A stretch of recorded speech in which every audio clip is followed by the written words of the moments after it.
சிரமம். ஞானத்தை அடையணும்னா கடவுள்கிட்ட எவ்வளோ நம்பிக்கையோடு இருக்கணும், கடவுள்கிட்ட எவ்வளோ உரிமையோடு கொண்டாடணும், எவ்வளோ உரிமையோடு கேட்கணும். அப்போ உரிமையோடு கேட்கும்போது ஒரு நாள் இல்லைனாலும் ஒரு நாள் கடவுள் நமக்கு கொடுப்பான் அப்படின்ற நம்பிக்கையோடு அந்த பாடலில் அவர் சொல்கிறாரு.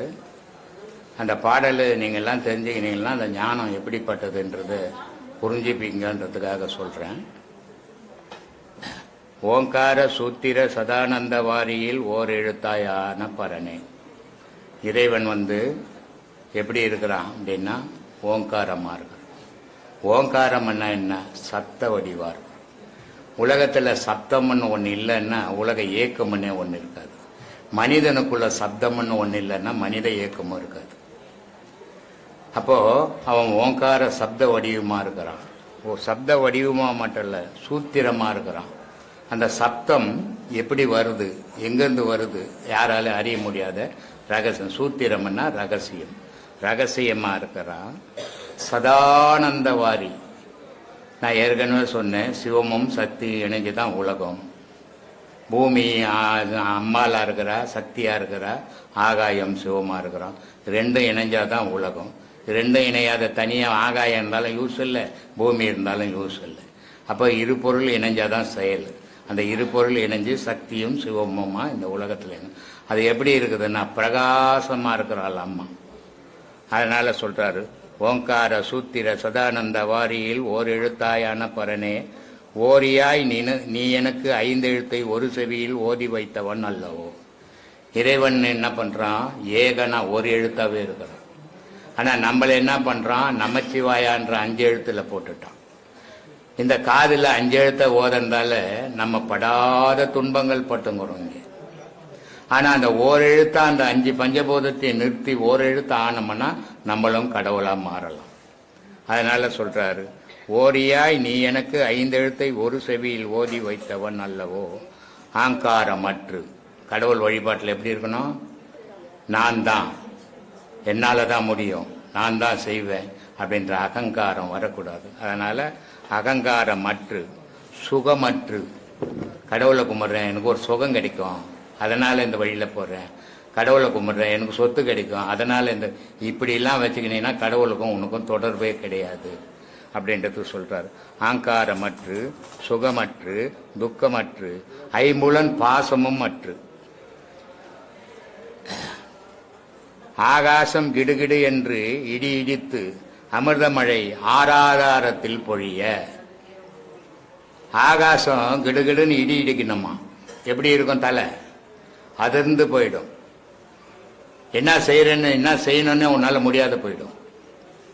ஆனால் அப்படி இடிச்சு அந்த இடியை நீ தாங்கி நிக்கணும். அப்ப அமிர்தமழை 6 ஆதாரத்துல பாயுமா.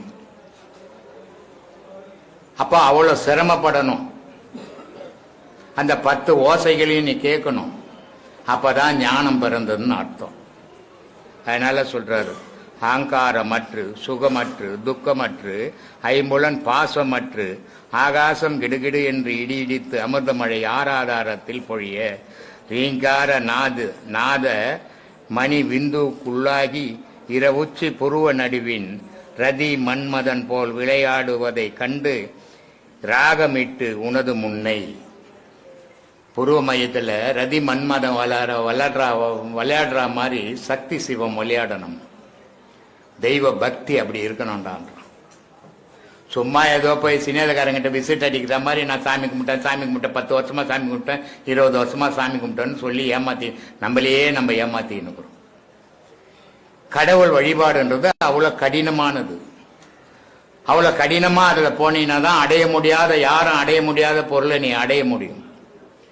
அதுக்காக இதெல்லாம் சொல்றாரு. அப்போ ரதி மன்மதம் போல சிவசக்தி பூர்வ மையத்தில் விளையாடணுமா, பொட்டு வைக்கிறது சுழ்முனையில. இரவுச்சி புருவ நடுவின் ரதி மன்மதன் போல் விளையாடுவதை கண்டு ராகமிட்டு உனது முன்னே நீங்காமல் நின்று உனது திருவடியினை மகிழ்ச்சிப்பது எக்காலமும். அந்த நேரத்துல நான் உன்னை விட்டு நீங்காம உன்னுடைய காலடியே நான் பார்த்து நிக்கணும். அப்படிப்பட்ட பக்தி எனக்கு வேணும் அப்படின்றார். சொல்லிட்டு சொல்றாரு, வேதாந்த பரமசிவ மெஞ்ஞான மூர்த்தியே வேமானந்தா குருவே, அறியாத பாலனை அழைத்து புத்திகள் சொல்லி அன்பு வைத்து ஆள்வதற்கு ஐயோ நான் என்ன ஆகாத பாவியோ. இவ்வளோ சொல்றேன் நான். எனக்கு ஒரு நல்ல புத்தி சொல்லி, நான் இவ்வளோ நாள் புத்தி இல்லாத கெட்டு போயிட்டேன், எப்படியோ அலைஞ்சிட்டேன், நாய் பேயா வாழ்ந்துட்டேன். ஆனா இனிமேலாவது இறைவா நீ உயர்ந்தவன், எனக்கு நல்ல புத்தியை சொல்லி நல்ல வித்தையில உட்கார வச்சு என்ன கரையேற்ற கூடாதா? நான் என்ன உனக்குன்னா ஆகாதவனா, அவ்வளவு பெரிய பாவியா நானு அப்படின்னு கடவுள்கிட்ட கேட்கிறேன். அப்போ எவ்வளவு உரிமையோட கடவுள்கிட்ட கொண்டாடுறான் பாரு. அதனால சொல்றான், அறியாத பாலனை, புத்தி இல்லாதவன் நான், எனக்கு தெரியாது, அறியாத பாலனை அழைத்து புத்திகள் சொல்லி அன்பு வைத்து ஆள்வதற்கு ஐயோ நான் என்ன உனக்கு ஆகாத பாவியோ. அப்பனே அத்வீகனே, உனக்கு நீ எனக்கு அப்பனும் நீதான், தாயும் நீதான், தந்தையும் நீதான், எல்லாமே நீயாவே இருந்து என்னை இப்படி நடத்துறதுல விடலாமா அப்படின்னு இறைவன்கிட்ட மன்றாடி கேட்கறோம். பக்தி அப்படி இருக்கணும். ஏதோ ஒரு நாளைக்கு ஆசிரமத்துக்கு போறோம், பௌர்ணமி வந்தது, போய் தலையை காட்டினோம், வந்தோம், கதை முடிஞ்சு நம்ம வீட்டை பார்க்கலாம், சொத்தை பார்க்கலாம், சுகத்தை பார்க்கலான்னா அவ்வளோ சீக்கிரம் ஞானம் வந்துடாது. இது ஞானம் கடையில் விற்கிற பொருளில் வாங்கி வச்சுக்கிறது, உனக்குள்ளவே தேடி எடுக்கிறது. அதனால சொல்றாரு, இவ்வளோ கஷ்டத்தையும் நான் சொல்லிட்டேன், இதுக்கு மேலே நீ வரலன்னா உனக்கு மரியாதை கிடையாது. கடவுளை கேட்குறான், உனக்கு மரியாதை கிடையாது அப்படின்றான். மரியாதையாகவே என்னை ரட்சிக்க தருணம் இது, இது சரியான நேரம், என்னை வந்து நீ பார்க்கணும்.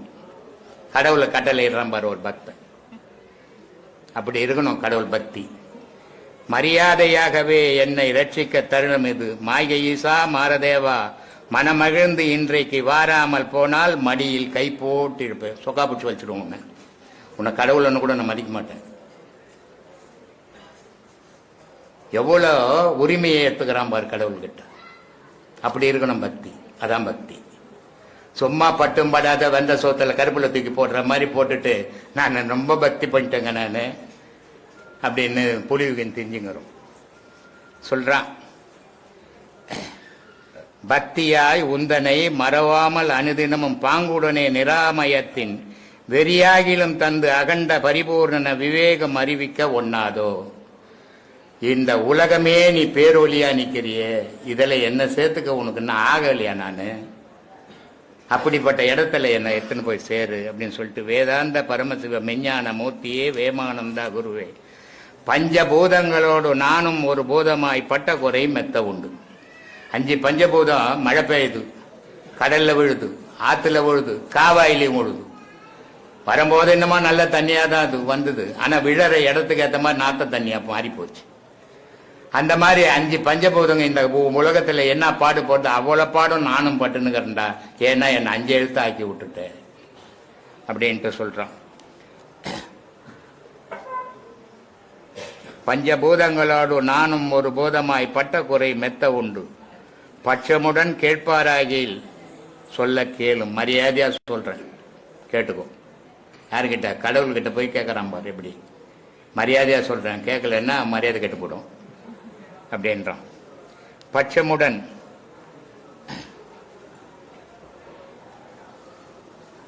பட்சமுடன் கேட்பாராகில் சொல்ல கேளும். பரமனே பரமயோகியே, சஞ்சல படுகுழியில் கர்மமே என்று எண்ணாமல், இங்கதான் யோசிக்கணும், சஞ்சல படுகுழியில் கர்மமே என்று எண்ணாமல் சந்தோஷமாய் விழுந்து, பாவப்பட்ட வாழ்க்கை வாழ்ந்துன்னுக்கிறேனேன்னு நினைக்காம சந்தோஷமான வாழ்க்கை நான் அதுல விழுந்துட்டேன் நான். அதனால சொல்றாரு, சஞ்சல படுகுழியில் கர்மமே என்று எண்ணாமல் சந்தோஷமாய் விழுந்து சத்திய நிலை இன்னதென்று அறியாமல் மூடனாய் சகிக்காமல் அன்று கெட்டு கொஞ்சமாகிலும் உனக்கு அஞ்சலிகை செய்யலையே. நான் உன்னை சரியான முறையில் நான் வழிபடவே இல்லையே. ஆனா நான் சொல்லின்னுக்கிறேன், உன்னை என்ன மாதிரி வழிபடுறவுன்னே உலகத்துல இல்லைன்னு சொல்லி ஏமாத்தின்னுக்கிறேனே அப்படின்னு சொல்லிட்டு சொல்றான். இதெல்லாம் பண்ணதால இன்னைக்கு என் நிலைமை எப்படி அப்படின்னா குரங்கு முழிக்கிற மாதிரி முழிக்கிறேன்பா நான். குரங்காய் முழிக்கலாச்சே கோணாமல் வந்து எனக்கு உயர்வான வழிகாட்டி கோரிக்கையின் படிக்கு வெஞ்சினம் மறந்து இந்த நம்ம போட்ட சண்டையெல்லாம் மறந்துடு, நம்ம சிநேகமாக ஆயிடலாம், நீ நான் ஒன்று தான் வந்துடு அப்படின்றாரு. உழவன் திட்டி போட்டு சொக்கா பிடி பண்ணா, மடியில் கை போட்டு வலி பண்ணா, உன்னை ஒதி பண்ணா அனுப்பிவிட்டு அப்புறமா சொல்லிடலாம், நான் இந்த போட்ட சின்ன பையன் பேசிட்டேன், நீ பெரிய ஆள், நம்ம 2 பேரும் அன்பா போயிடலாம், எனக்கு சரியான ஒரு வழியை காட்டு அப்படின்றான். வெஞ்சினம் மறந்து மகராஜா கம்பீரன் போல் வித்தைதனில் உட்கார வை, வேதாந்த பரமசிவ மெஞ்ஞான மூர்த்தியே வேமானந்தா குருவே, எத்தனை பயந்து அடிமை சரணம் என்று அழுதாலும் என் மேல் உனக்கு கருணை எல்லளவும் இல்லாதது விதிவசம் இது என்னவோ, எப்போதும் ஒரு திட்டமாய் இத்தனை கொடூர குணம் ஏன் சித்த விலாசனு, இவ்வளோ கத்துறேன், இவ்வளோ அழுதுறேன், உன்னை வாழ்த்துறேன், உனக்கு ஏன்டா இறக்கமே இருக்க மாட்டேங்குது, இவ்வளோ கொடூரமானவனா இருக்கிறேன் நீ. நான் கிளாஸில் சொல்லியிருப்பேன், கடவுளை விட கொடூரமானவன் யாரும் கிடையாது, கடவுளை விட குழந்தையானவன் யாருமே கிடையாது. நீ எதுவா அவனை நினைச்சு வழிபடுறியோ அவன் அதுவாவே இருப்பான். இதான் இங்க சொல்றான்.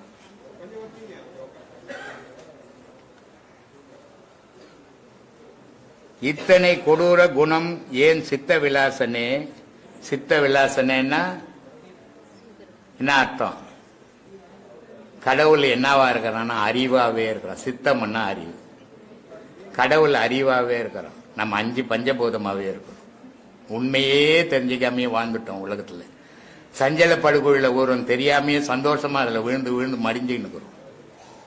சொல்றான், இரவு பகல் அச்ச மர முச்சந்தியில் 10 வித இங்கீத சங்கீதம் குயில்கள் கூவ. புருவ மையத்துல ஒரு ஞானிக்கு 10 வித ஓசைகள் கேட்கணும், தசநாதம் கேட்கணும், அவன் தான் முழு ஞானி ஆக முடியும். அது கேட்க முடியாதவனுக்கு ஒரு சத்தம் 2 சத்தம் வரும், அவன் முழு ஞானி ஆக முடியாது, ஆகிறதுக்கு வயசு இல்லை. 10 விதமான சத்தங்கள் கேட்கணும். அதனால சொல்றான், இரவு பகல் அச்சமர முச்சந்தியில் 10 வித இங்கீத குயில்கள் பாட, முக்தி என்ற சபையை மோட்சம் என்ற வைராக்கியமாய் முத்தமிட்டு அணைவதற்கு முட்டாளை ஆட்கொண்டு மெய்ஞானம் அறிவித்து மூக்கு நுனியில் சதமாய் வத்தியில்லா மணிவிளக்கு அவியாமல் எரியவே வரம் அருள வேண்டும். மூக்கு மொனைன்னா இது இல்லை, இது அடிமொனை, அடி மூக்கு மொனை இது. இங்க வத்தி இல்லாத விளக்கு எப்பவுமே எரியணும், அணையாத. அப்படிப்பட்ட விளக்கு எரிஞ்சதுன்னா நான் கடவுளோட கூடி வாழ்ந்துனுக்கிறேன்னு அர்த்தம்.